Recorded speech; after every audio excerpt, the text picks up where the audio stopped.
Absolutely can. Can I get just butt naked, VFT butt naked on Anti-Hero podcast? Yeah. Right. And he looks at me, he goes, "You sure you're not nervous?" I said, "Nope." And biggest lie. And this is what a Halo team's all about. It's just a bunch of old broke. It's just a bunch of old broke dudes just falling out of the sky, because you can do that forever, right? And he goes, "I don't say this to every class. You guys are the worst class I've ever had, and it's not even close." Our team sergeant's got 2 black eyes. Our junior Charlie's got black eyes, split open face, split open lip. And he looks at us. He just goes, "Load up the fucking trucks." Hey everybody, we're out here in Washington, D.C. My wife for Memorial Day. Just wanted to tell y'all, get out there, barbecue, drink some beers for the boys, because our fallen would have wanted us to enjoy the day. All right, everybody, and enjoy this unhinged video of me and Brent Tucker. Happy Memorial Day!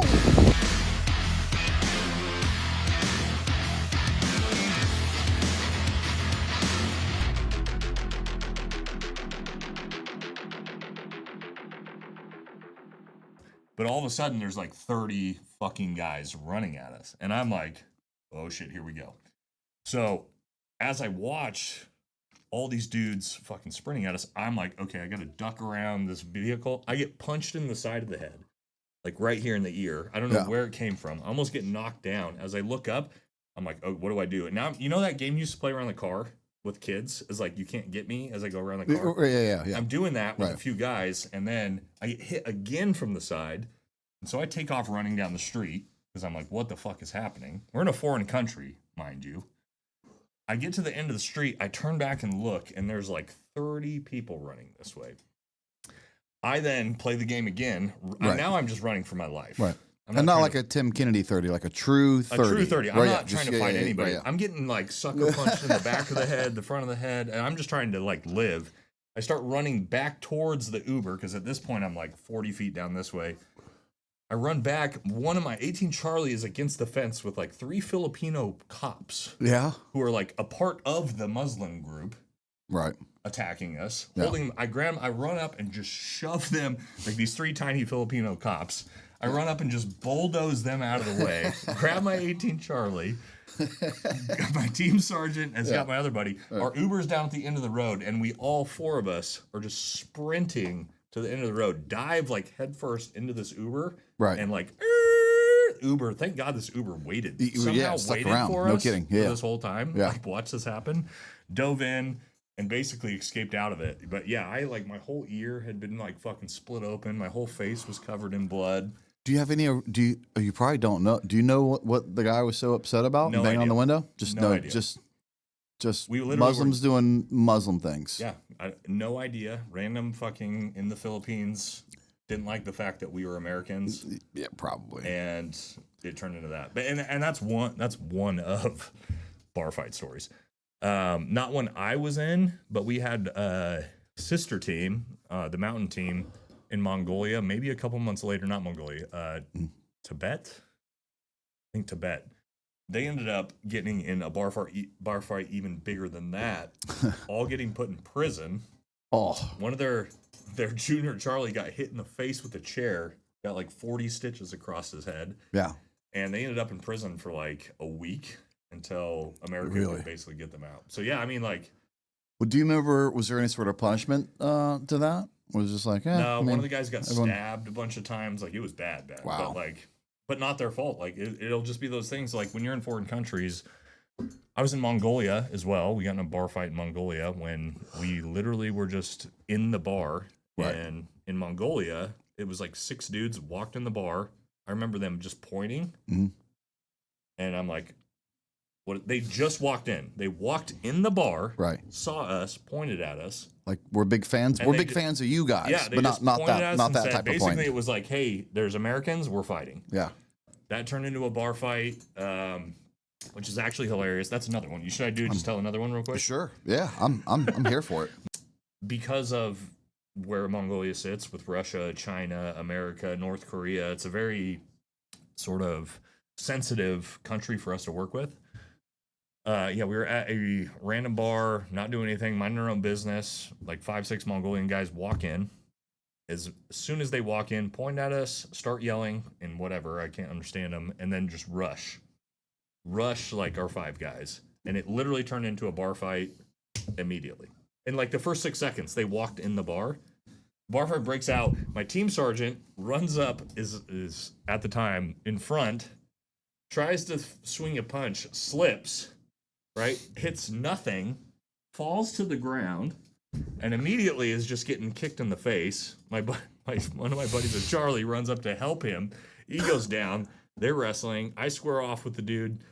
This is maybe like 20 seconds. Shit's chaos. Green Berets on the ground. Everybody's fighting. And I remember looking up, because I'm like the most sober one, and I just remember yelling, "Everybody stop!"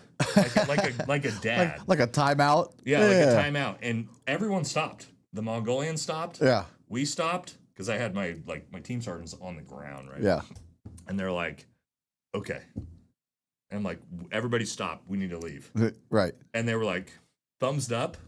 After the fight, and we left. No big deal. But the funniest thing was the group commander and the group sergeant major, they were showing up the next morning. Our team sergeant's got 2 black eyes. Our junior Charlie's got black eyes, split open face, split open lip.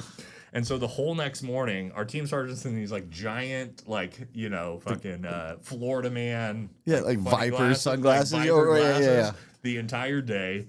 And we did get away with it, but yeah, this is going to be an outside tour, sir. Yeah, so I mean, those are just a few, but I mean, there's hundreds of those stories, I'm sure, when it comes to being in foreign countries, and I mean, just like those stories, every ODA of sorts has bar fight stories. So it makes you think, oh, these guys go out drinking and they're looking for trouble, which is absolutely couldn't be any further from the truth. Especially in foreign countries. Right. But somehow it finds them. And so if you're in the bars with them, they're automatically looking to come fight you. Yeah. And in Mongolia, people don't realize, I didn't know this, those are big motherfuckers. They're not your typical 5'7" Asians. Yeah. I'll show you some pictures. They're all my size. Really? Because they're Russian. Don't know that. They're Russian. Russian descent. Chinese descent. Yeah.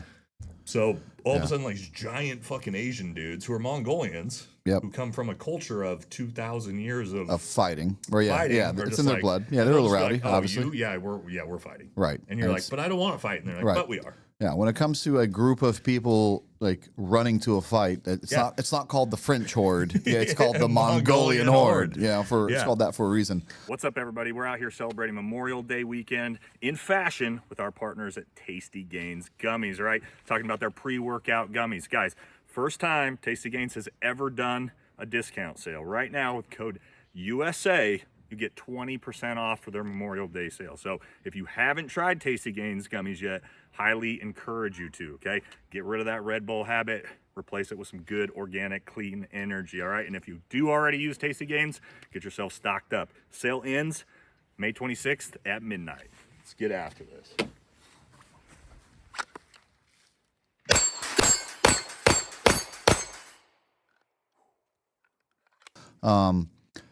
I say that. So I said no one goes looking for fights, so it kind of happens.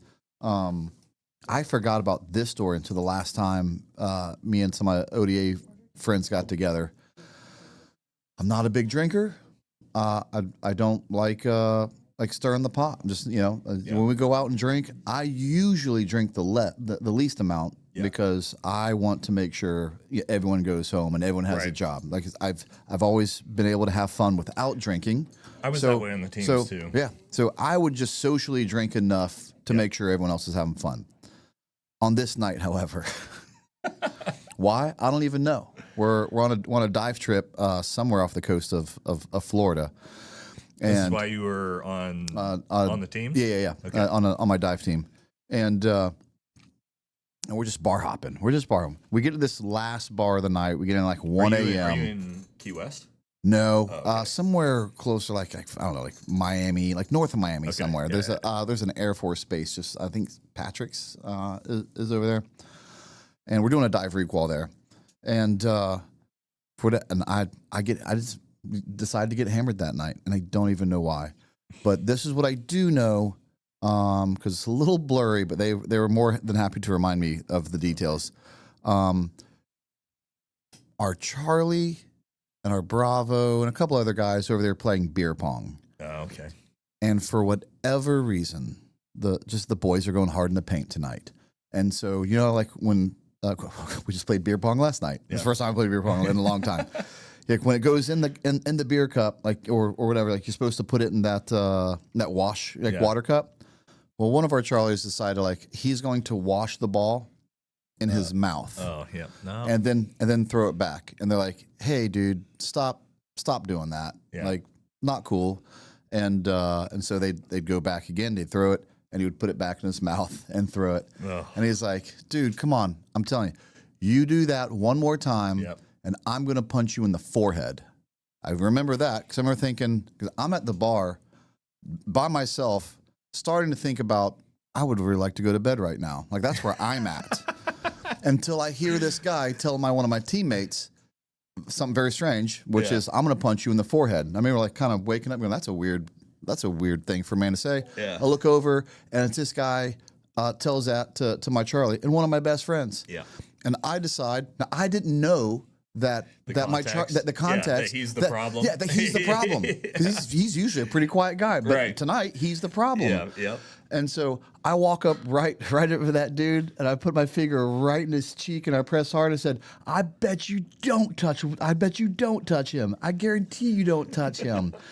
And the last thing I saw of that dude was a right hook from my friend, knock him. Top of you. Oh, just like over the shoulder. Didn't even know where the punch came from. Yeah. And it was just an all-out brawl, Yeah. and we're outnumbered 2-1. And everyone's just doing their best to survive. And I do remember at one point we had another team medic like accompany us on that trip because he was the dry DMT. Right. And I look over at one point, yeah. and he's got a dude on the ground. I remember, like, oddly enough, thinking like, like that's the new guy, or like, the odd man out. I was like, look at him holding his own, right? And everyone's fighting. And as I am watching that, some other dude comes up and kicks him right in the jaw. Yep. And I'm like, this is bad. Yep. And no one was winning and no one was losing. Yep. Which I still would like to believe that's a win. That's a win for us. Right. Two on one odds in a college bar, holding our own.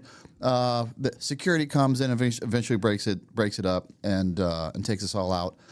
And we were somewhat worried because we're not a bar fighting team. Like I can't tell you another bar fight that team had been in. And we're just about to deploy to Afghanistan like a few months from now. And we're like, there's this. This because reminds me of the time my entire ODA ended up in court right before we. He was a medic from a different company, right? So we're like, did we embarrass ourselves like in front of this other Green Beret from another company? Do they think we're these guys now? And I don't know. It's kind of like this isn't a good look. Yeah. And he's holding his mouth. And by the time we get back there, what we actually find out is he had such a good time on the trip and in the bar fight, he tried to switch over and come to our team. He's like, I want to go to Afghanistan with you guys. These guys are the best. Yeah. That's awesome. Yeah, I ended up in New Mexican court with my entire ODA under federal investigation right before we went to Afghanistan, if you want to talk about that story.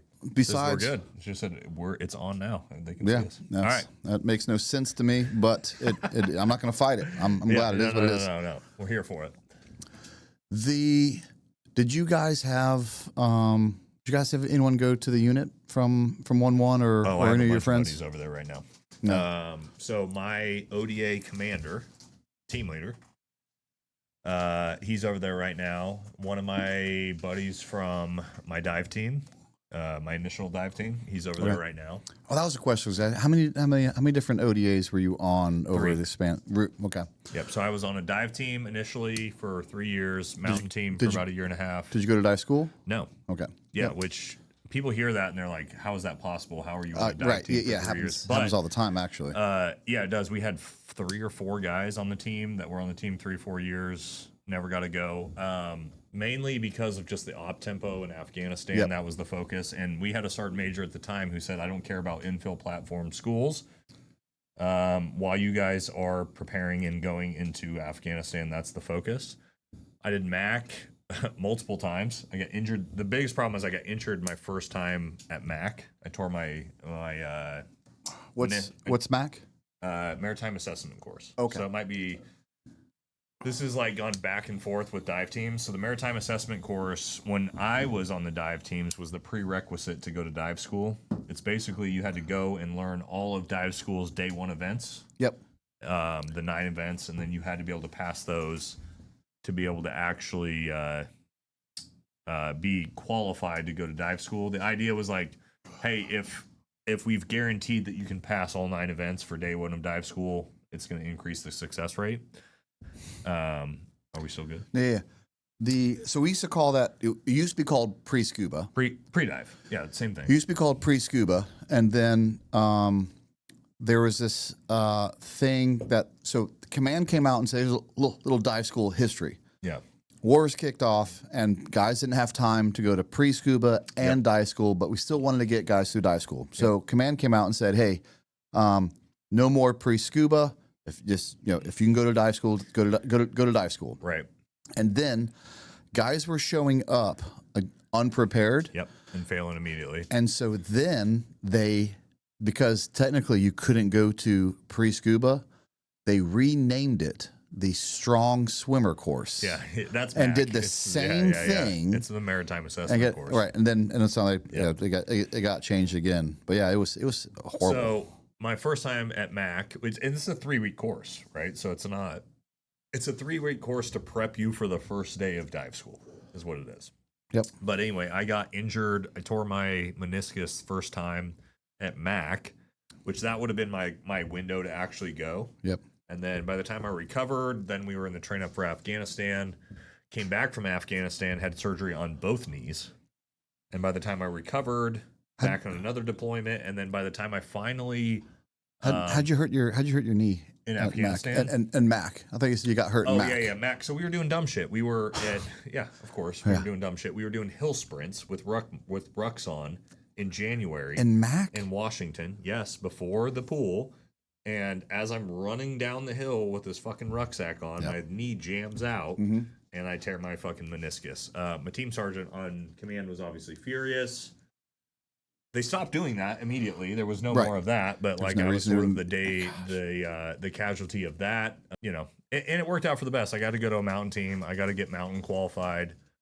And for career-wise, it was cool because I got to be on a dive team, I got to be on a mountain team, I got to be on a Halo team, and I got to be qualified. That's pretty cool. Yeah. Well, dive, I didn't get to go CDQC, obviously, but I got to be mountain qualified, and obviously Halo and all that stuff. So I got a lot.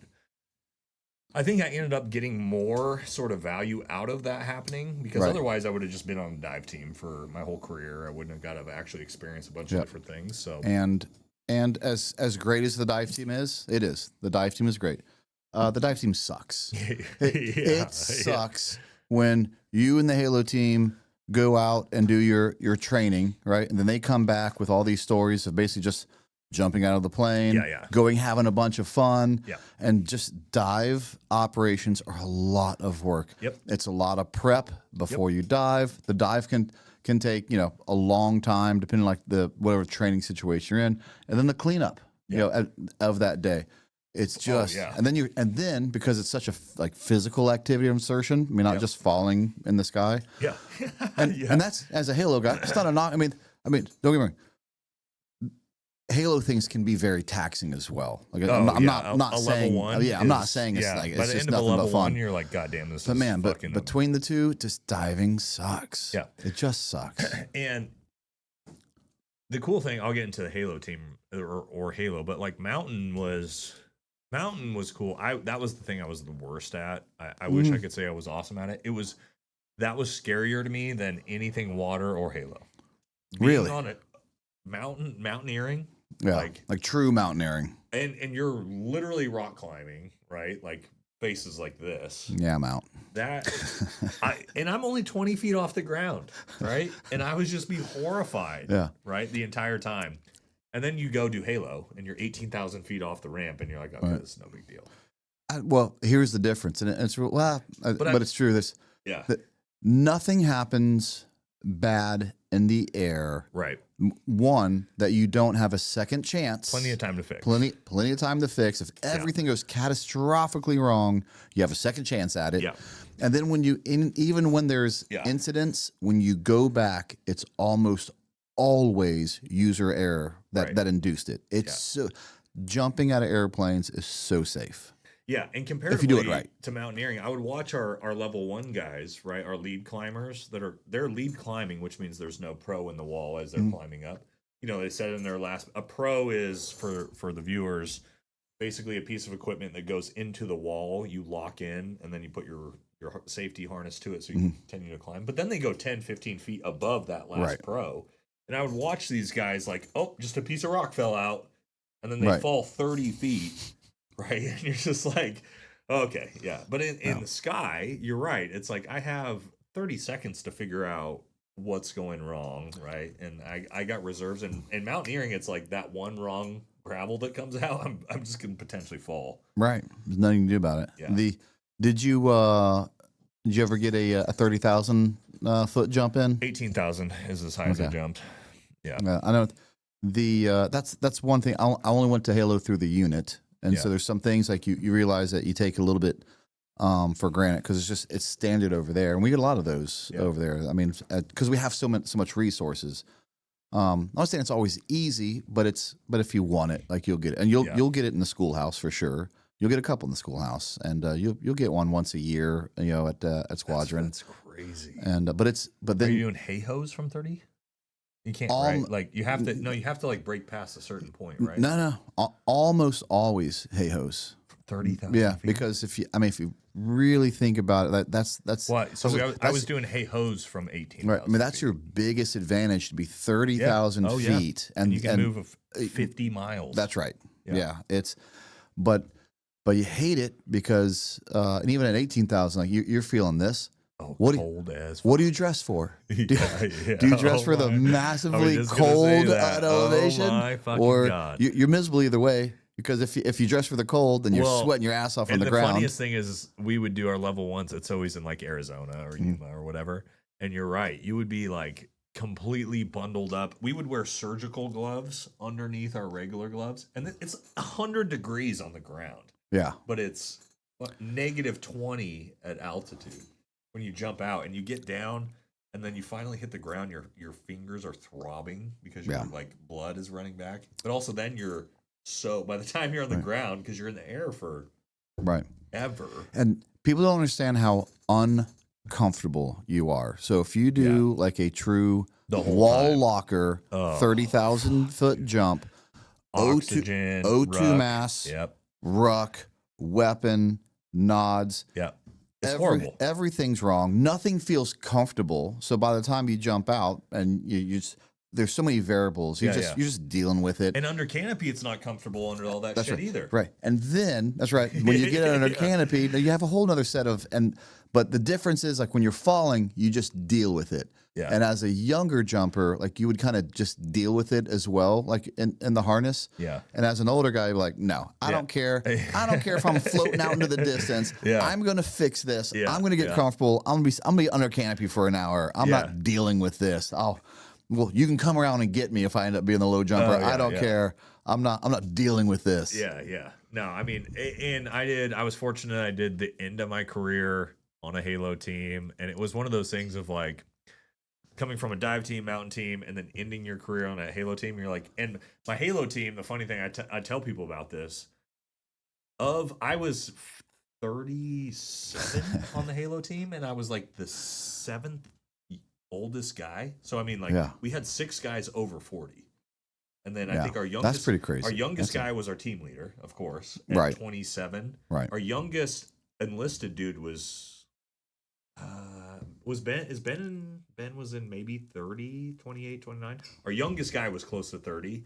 Everyone else was 35 to 45 on the entire team. That's crazy. I've never seen a team like that. Yeah. And it was a really good team. Yeah. It was a super senior team, but you're just kind of like, oh, this is what a Halo team's all about. It's just a bunch of old, broke It's just a bunch of old broke dudes just falling out of the sky because you can do that forever, right? Hey, your dad, he may not have been on a Halo team, but he would have known things like this. Maybe in your small talk, he'd have got around to it.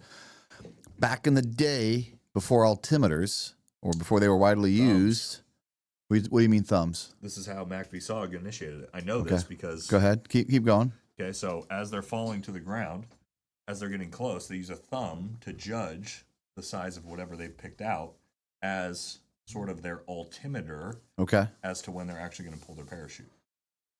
That's original, like Billy Waugh MAC-VSOG. I don't like that. That's a real thing. They had no altimeters. They did this. Well, okay, here's what I was going to say, and I think it has to do... insane. But it has more to do with night operations. And now you can't do that. And I'm not saying this is that crazy. It's just that crazy for us that never ever had to do this. It was just a stopwatch. Oh, that's even at night. You can't do the thumb thing. Right. It's just a stopwatch. Yeah. You can't do that at night. Yeah. And so you hit up the stopwatch and you're like, I hope the stopwatch is right. I hope the plane was actually at the altitude because I jumped because out now at. You don't know what your true exit altitude was. Right. Of was sorts. it 12,000 or was it 11,000? Because if it was 11,000, now I'm dead. I'm erring on the side of caution on that one, and I don't know if I'm burning it down all the way to 0. I didn't think about that because again, I've talked to the MAC-VSOG dudes. I know one of the MAC-VSOG dudes that actually originated the program, and like he built his own parachutes.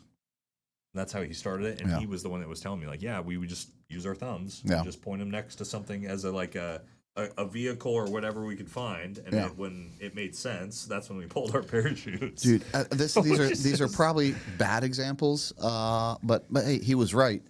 My instructor at jump school was a civilian with like 12,000 jumps, just something ridiculous. And I'm packing for my first jump, and he goes, "Hey, you good?" Now, I was scared to jump out of a plane at jump school, right? You know what I mean? And now I'm thinking, this is a whole lot higher. And we spend a lot of time in the wind tunnel. You think you're good, but the wind tunnel is not jumping. Right. Yeah. And so he comes up and he just wants to kind of calm my nerves. And I just graduated OTC. I'm not telling anyone I'm scared of anything. Right. And he's like, "You scared?" I'm like, "Nope." He was like, "Well, that'd be pretty twisted if you want. You're about to fall out of an airplane from 12,500 feet. You're going to tell me you're not scared? So, I'm going to choose not to believe that. I'm going to tell you what I was going to tell you anyway." Right. I'm like, okay. You're dumb as fuck then if you're not scared. Essentially, yeah. And we were packing our parachutes together, and he did the wonkiest pack job I've ever seen to this date. He just basically kind of shoves it in there, right? Yeah. Yep. And that's what I ended up being. And he goes, my career. and he waited till I was done with my A over B, B over C, C over D, like all getting my line checks and all that. And like at the very end, like 30 seconds out from being done, he are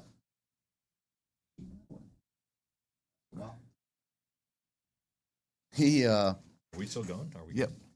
He packs it in, and he goes, "Hey man, it's a parachute. It wants to open." Yeah. And I'm like, and although I didn't give him the satisfaction of saying that helps my nerves a little bit, and I give him just give him a smirk or whatever.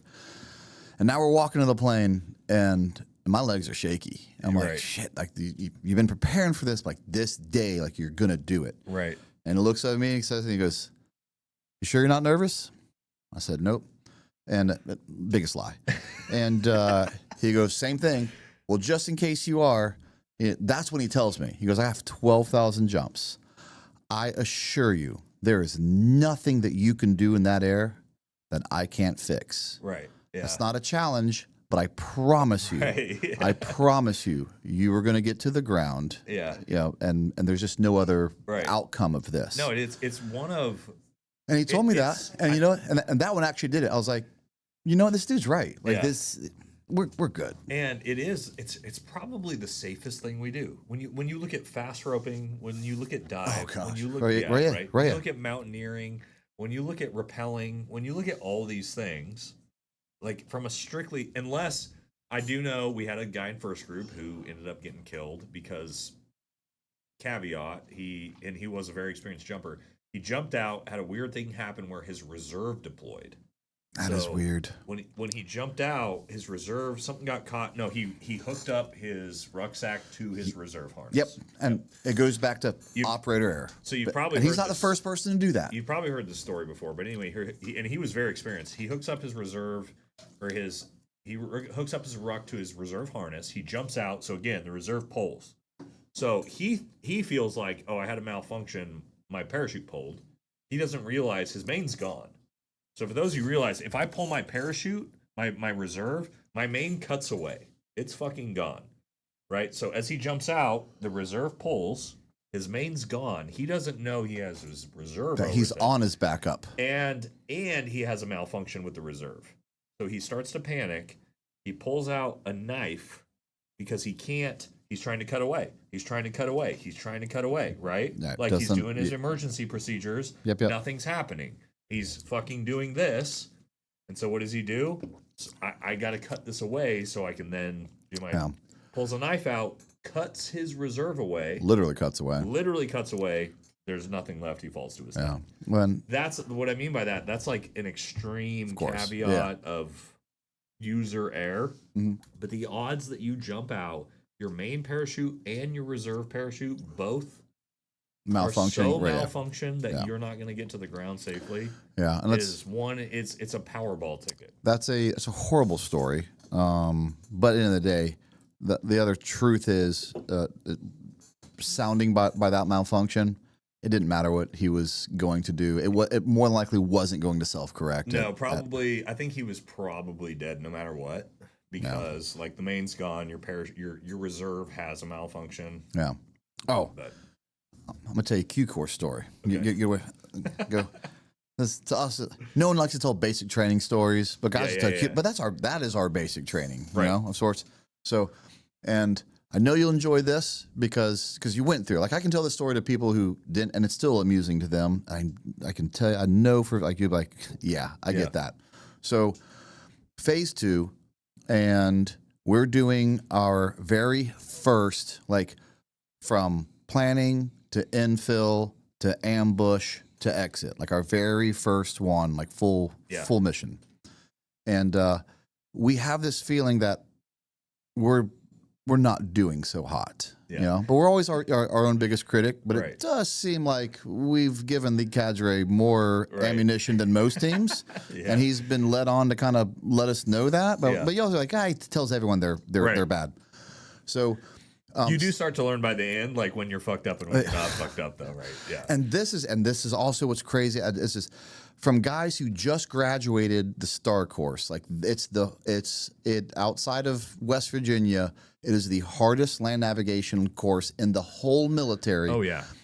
And all of these guys just passed it, and then less than 3 weeks later, they will get lost leading a patrol to and Camp McCall, the same fucking place, right? Yeah, it's the exact same place. Just do exactly what you did to get here, but now you're not by yourself. You have everyone with you. And so, anyway, we get lost 2 or 3 times. Yep. I know. So we finally get there. I'm just literally envisioning my own stories of this happening. And I'm frustrated because I'm not the point guy, and I'm frustrated. I'm like, how'd you pass the STAR course? You're in the back of the stack going, what the fuck are we doing? Right. Yeah. We were just here an hour ago. And so we get to our objective rally point. So this is before we put in our ambush line, and I'm part of the leader's recon for that.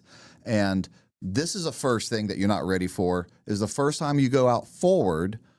When you're done with that and you turn around and have to come back, everything's map and compass, so we don't have a GPS. And it's at night. Nothing looks normal to you going back because you didn't look back and make a right plan. So we get lost on the way back. And I feel a little bit of the responsibility of this because I'm like, I'm lost too. Like we're here we go, screwed up again. So Cadre had to walk us back to save us again to the ORP. We finally get in line, the ambush line. It's a super dark, foggy night. We're emplacing the Claymore, and where we had decided to put the line and the Claymore, the Claymore line didn't make it all the way back to the ambush line. Cadre sees that, and he's like, "Are you guys retarded? Like your ambush line is further than the line of your Claymore?" And now we're like, just add that to it. And then we're sitting there, and we sit there for like we've completely missed our hit time. And so now, and we know there's just somewhere near because we missed it, but he still makes us sit in the cold for like an hour for the experience. Yeah. And then we get the cadre pipes up and is like, so nobody saw a whole enemy convoy go right in front of them? Yep. And I'm like, no. And so we missed that. When we finally do it right, we actually missed it twice in a row. Yeah. That one kind of wasn't our fault. We couldn't see. Like, it was just too dark and too foggy. We couldn't see. And because of the chaos of the dark and fog, we went to go do our pass through, LOA. We screwed that up and somehow came like into each other, kind of like a Polish ambush. I'm telling you, we screwed up everything. Screwed up everything. Yeah. So at the very end of it, he's like, all right, like index. He wasn't, the only thing we didn't do was like go all the way back, dude. So we kind of administratively were going to load up the trucks and do the AAR in the road right there. Yeah. So we're sitting in the road. The sun is about to come up, and we're sitting on our rucksacks, and he looks at us and he's about to tell us everything we did wrong. And he goes, it would be shorter for me to tell you what you did right. Yeah. Yep. So he's like, he goes, I don't tell this to every class. He goes, I really don't. And all of us, when we get back, had the same thought. Like in the back of our minds, he was going to go, you guys are bad, but like hang in there. Right. A few more reps, you'll get better. We're waiting for the, Yeah. And he goes, I don't say this to every class. You guys are the worst class I've ever had. And it's not even close. Oh my God. He's like, I don't even want to talk to you guys right now because I have nothing good to say to you. No. Just get your rucksacks on and load up the fucking truck. And hopefully by the time I see you back in the barracks, I'm at a point where I'm not boiling angry and I can at least talk to you guys. Right. And so here we go, like, all right, and we get our rucksacks on. There's the deuce and a half, right? Yeah. And we go to drop the tailgate to the deuce and a half, and it has those two chains left and right. Yeah. And because they just like let it fall and bounce, one of them unhooked off the chain, and the tailgate itself fell off the deuce and a half. And now we can't even load a truck right. Can't get it back on. And just perpetual little kids, instead of like fixing it or doing something about it, we all stop and we all slowly look back to the cadre to see if he's there and still see it. And he looks at us. He just goes, load up the fucking trucks. Put it in the fucking bed. I don't care. And then we couldn't fix it right because we were in a hurry. Yeah. And he's like, just get out on the trucks. You can't fucking load up a truck right. It was the most demoralizing thing in my whole military experience. I've never felt so much like the Bad News Bears. You know what's crazy? And it's so funny is I know my dad, the one story he would always tell me is an ambush line missed the convoy fucking story. And I've had the same one. And I feel like I feel like they do it to us on purpose. But if you hear my dad tell the story, it's the exact same story you just told. Yeah. Except for that what they would do to them is they would have their food rations on the convoy. And when you fucked up the ambush and you didn't hit the convoy, your food for the next day drove by. But it's the exact same story you just told that he would tell me, and I've literally been in that same story. It's it's almost like it's designed by the cadre to do that. But you're right. It's like some of those times in the Q course where you're right. You're like, you feel like the biggest fucking dumbass that could possibly. Like, how could I ever become a Green Beret? Exactly. How is this 15 potential Green Berets? Yeah. In the woods. A little closer to the mic just in case. Yeah, like in the woods, 15 potential Green Berets can't figure out how to walk 100 meters to a road and pull a fucking Claymore line back. How do we get there? Like, you're like, I don't see how we get there. But with enough reps, you won't get a shortage of reps. No, you won't get a shortage of reps. No, that's a great one, man. Unfortunate. All right, we could do this all night. I could probably spend I got 4 or 5 more Q course stories I could tell before I even get into combat stories. Yeah. The last thing I was gonna say was because you're talking about like hurting your knee at pre-scuba, and this is the other thing that's absolutely crazy. And of course, like ended up happening to you eventually. But if you really think about the amount of luck that goes into your career, dude, how many guys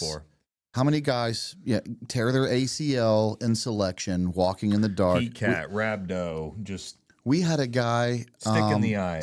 Stick in the eye. One of the best dudes we had in our Q course, Johnny Riggs. We were doing phase 2, like react to contact, just out in the middle of a field, but still like a 70-pound ruck on, and he runs back and he plants his leg to turn, and get on the ground for the other guys to fall back, and he tears his ACL. Could have happened to anyone. We had one of our strongest teammates in my SUT platoon, I believe, that tore his ACL same way. Let me tell you a little bit about luck from my own personal perspective, because I got hurt twice in the Q course with broken bones. The time I broke my foot, I broke the third metatarsal in my foot on the. You guys didn't have IUW, did you? Introduction to Unconventional Warfare. No. It was right after the Q course and then right before SUT. It was basically a 5-week course where you did the gates again, you did PT tests again, you did land nav, you did the STAR course again. Okay. So the reason they did it was they started having so many guys from the conventional units go to SFAS, get selected, leave for 10 months, come back to the Q course just fat and sloppy and out of shape.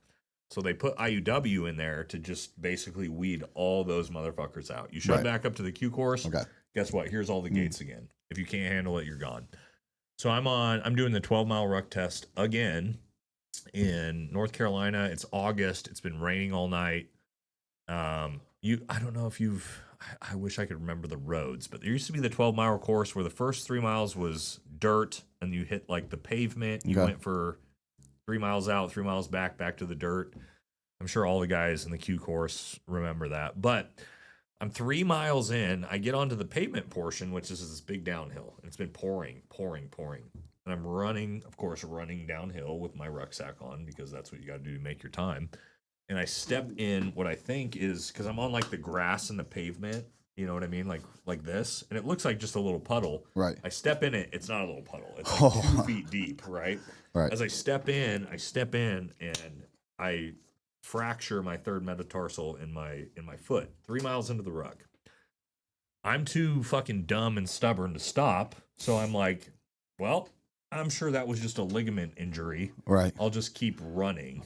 I'm going to walk it off. Walk it off, champ. I ended up walking it off for the next 9 miles, which I knew by the end of the 9 miles, I was like, oh, my foot's fucking broken, right? I finish, and then I sit down, and the entire way it's bad, but I'm like, I'll just keep going. When I sit down, I take my boot off, and that's when, as I take my boot off, my foot, it's black, and my foot just goes like this. 5 minutes later, I go to step. I can't step on my foot. Yeah. I fractured my foot. Is that surgery or is that a time thing? No, it's just a time thing. Okay. But when I talk about luck, right, that injury, and it takes a long time to heal because there's not a lot of blood flow to the third metatarsal. It takes about 3.5 months ish. Which when I went through the Q course, you got like 30 to 60 days in med hold when you're fucking gone. So I broke my foot. I go to med hold, or not med hold. I go to get the X-rays and like confirmed. You can see the fracture in my foot. Okay. I go back up to the cadre and they bring me upstairs and I'm like, yeah, I'm in fucking crutches and a fucking cast at this point, right? And they're like, who are you? And I'm like, Cornacchia. And they're like, it says here you passed in 237. And I'm like, Roger Sergeant. Right. Yeah. And they're like, right. Your fucking you fractured your foot through your foot. And I'm like, Roger Sergeant. And they're like, we had fucking 37 guys fail that ruck march. With 2 healthy feet. Yeah. And I'm like, okay. Right. And he goes, come with me. And I go, oh God, I'm on crutches. Right. Pulls me downstairs to, did you guys used to do like the big courtyard with the basketball courts? Pulls me down to the basketball courts with the 37 guys that failed. You're right. Brings me up to the front of the class of all these guys. And I'm like, in E3 Cornacchia at the time. And I'm like, what are we doing? And he brings me up to the front of the class and he goes, all you fucking fat pieces of shit. This motherfucker broke his fucking foot and passed in 23 minutes ahead of time. Granted, I was running like a 2:15, 12 mile beforehand. So that was slow for me. And I was so embarrassed at the time. I'm like looking at the ground, like, oh my God, like Yeah. this is not what I wanted. But because of that, and when I talk about luck, the NCOIC of that course was like, you are not going to med hold. Good. And I was like, what do you mean? He goes, you're going to work for me until you're recovered and you can come in the next class. Had I just said, oh, my foot's broken, I need to go to med hold, there's no way I would have made it. They would have kicked me out of the course. I would have gone to the regular Army. But because, now I guess you couldn't call that luck, but it kind of was luck for the NCOIC because he could have still been like, hey, man, appreciate you, go to med hold. But he was like, no, you're going to work for me. And that saved literally. Remember his name? Sergeant Flood. Yeah. Sergeant Flood. So Sergeant Flood, if you ever hear this. Thank you. Thank you, because you literally saved my entire SF career. Because I wouldn't have. It took me too long for me to get there, but then it allowed me to come back in it. So when you talk about luck. There's a ton of it. God, there's a ton of it. But I've always said this, and that yes, there's luck involved, but the guys who train the hardest and are prepared just happen to have better luck than everyone else. I don't think that's a coincidence. And that's a good point, because had I not been a guy who could do a 210 12-miler, I would not have passed that ruck with a broken foot. Yeah. Before we head off, just because there's a question and I won't ignore it. How about the drama in the Oval Office yesterday? Videos AWOL again, by the way. Uh-oh. That's right. I hope you guys can hear a bit, or you'll see it on the recorded thing. Yeah, we got the recording going. There's a comment that is incorrect on your live. Have you checked the comments yet? This guy wrote like a novel explaining to me how I was wrong on that, which made me feel a little bad because I was like, oh, did I screw that up? And so I had to go back and look at it, only to go, no, I was right. And so what which is usually how that works. Yeah. So what he's saying is he was like, oh no, them tying the security agreements into the minerals contract was always a thing, and that it was and it wasn't a sleazy thing. But that's not the point. That wasn't the point I made. Yeah. Yes, it was talked about earlier, and the White House had always denied it and said no. Yeah. This is usually what happens when I made a YouTube video about this. And this is what usually happens when I don't go about a month ago. When I don't go into enough detail, but I don't want to spend so much detail on it. But they leave out those details and they start making assumptions of what you said or meant. So, I just gave the quick version of it. So I left that part out. When I said he came back and tried to make the security guarantees a part of it. Yeah. Trump and the whole administration had already said, this is a win. He's coming over here to sign this agreement, and they were going to take their victory lap, because when he came over, they had already told him, and they had already agreed that the security arrangements is separate than the mineral, and then when he gets there, he goes, oh, I can't sign this. On camera. I don't have my security guarantees. Yeah. They've been telling you for months you're not going to get it. You agreed to come over here and sign this contract. Yeah. And then on the last second, you bring that up again. That was a really bad move. Well, and you have no position of leverage, bro. And which is what they were saying, which is absolutely, so he wants all these, you have no cards. You have no cards. And that, I think, is the ultimate point. And you see, and now all of a sudden the left has jumped back into Ukraine and Zelensky being the hero of the world, right? Because of that interaction. But the reality is, guess what? If the United States, no shit, says, guess what, Ukraine? Zero anything ever again. You get no dollars going forward. Does that war continue? Not for very long. That's right. Not for long. Right? Yeah. And that's the reality of it. So you don't have any position of leverage to be like throwing in last minute caveats to the negotiation we already agreed upon. What do you mean security agreement? And we're the ones allowing you to continue to fight the war. And there's two things I would have really pressed Dan Crenshaw about. Some of it's somewhat unfairly because you're one congressman and you don't run Congress. Yeah. But these are two things that he's made a lot of comments that have to be addressed at some point, which is pork in bills. Essentially, this bill, this is a prime example of it's pork. The deal that they were making was about minerals. Right. What does security agreements have anything to do with minerals? They're just adding pork onto it. And our system is the worst at that. Yeah. Where they go to vote on this bill, and then the Republicans or Democrats, but either way, the bill says, we'll just say whatever it is, make it up. Like, this is to fund children's schools. Like, and how dare you? But also, yeah, how dare you vote no on funding children's schools? Well, but the bill talked about 90 other things that were packed into it. Didn't you hear what Dan Crenshaw said about if you don't support at the time, I forget what bill it was and how much it was to Ukraine, and he got in a lot of hot water for this because he made the baby formula comment on top of it, where he said it's more important for us to send however many $1 billion to Ukraine than it is to have baby formula for American mothers because, there's a manufacturing problem and nothing we could do in America would actually help that. So it's better for us to go ahead and sponsor Ukraine. And if you don't agree with that, he literally said, if you don't agree with that, then you're just a Russian sympathizer. And it's like, wait. So if I don't agree with the idea that it's more important to send billions of dollars to Ukraine than to help out American mothers, I'm a Russian sympathizer? And for you to say it's a supply chain issue and billions of dollars wouldn't help fix that? Nothing. Wouldn't do anything to that. Wouldn't do anything. Yeah. That's crazy. And the other thing that is irritating me for a long time, but kind of goes into this, was maybe or maybe not that they would have even got that money, because I'm so tired of looking at foreign aid and these type of bills as free money that congressmen just get to take your taxpayer money that you get no say in it, and it just goes. Yeah. And it happens all the time.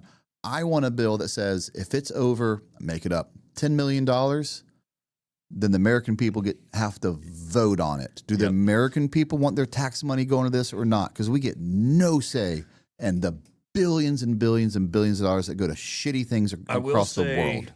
I guess what the politicians will try to come back with is, well, you do get to say because you voted us into office and we're the ones who made it. Right. So Dan Crenshaw, this is what Dan Crenshaw would tell you is, well, you voted us into office, so you are approving what we decide. Right. And I think that's part of the problem, is there's no transparency. It's I vote you into office, and then I have no fucking clue what you're doing with the money. And then what I would say is, but if you'd have told me at some point, hey, vote me in the office, and then I'm going to send this much money to this foreign country. Yeah. No, we wouldn't have voted for you. So I didn't get to vote on that. I forget what comedian it was, talked about what we need to do with congressmen is make them wear all their sponsorships on their suits, like NASCAR. NASCAR. Yeah. So Dan There's Crenshaw has to have APAC. He's got to have like all his big money donors on his suit, so we know, like, this is your vested interest here and here. Man. All right. Well, that is the for if you guys can still hear us audio wise, don't worry, you'll be able to see the video if you really want to see Nate's face, or if you missed the beginning of it, we're gonna upload it to the Patreon, so you'll get the whole experience. Yeah. Thanks so much for showing up. Yeah, it's been great. This is always a lot more fun than a regimented, like, recorded. I was just sitting here telling stories like that. We'll probably, whether you guys want to hear it or not, we'll probably continue doing this just for free and just between me and you, because it's fun. Thanks, guys. Yeah. All right.